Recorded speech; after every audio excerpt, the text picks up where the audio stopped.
قاضی ابو یوسف بہت بڑے قاضی، امام اعظم ابو حنیفہ دے شاگرد، خلیفہ ہارون رشید دے وقت قاضی جج رہے تے کرسی تے بیٹھے نے،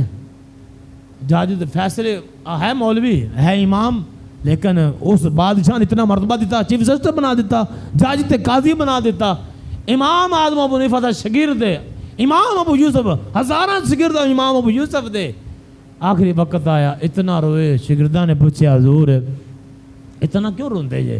اتنے بڑے امام جے تواڈے ہزاراں شاگرد نے، تواڈے شاگرد کوئی امام بن چکے نے، تواڈے شاگرد اگے شاگرد نے، تسی اتنے بڑے امام جے، اتنے بڑے امام دے شاگرد جے، تے کیوں تسی روئی جا رہے جے؟ فرمایا روندا اس واسطے پیاں کہ ایک دن نا فیصلہ آیا ساڈے بادشاہ دے خلاف، خلیفہ ہارون رشید دے خلاف مقدمہ آیا کہ جدوں خلیفہ ہارون رشید عدالت اندر کھڑا ہویا نا تے او میری کرسی دے نال آ کے بیٹھ گیا، بس او مینوں بس پتہ نہیں چلیا، او مجرم سی تے کرسی تے آ کے بیٹھ گیا تے میں فیصلہ کر دیتا۔ میں ہن اس بات تے ڈر رہا، اس بات تے رو رہا، اگر میرے رب نے میرے کو پوچھ لیا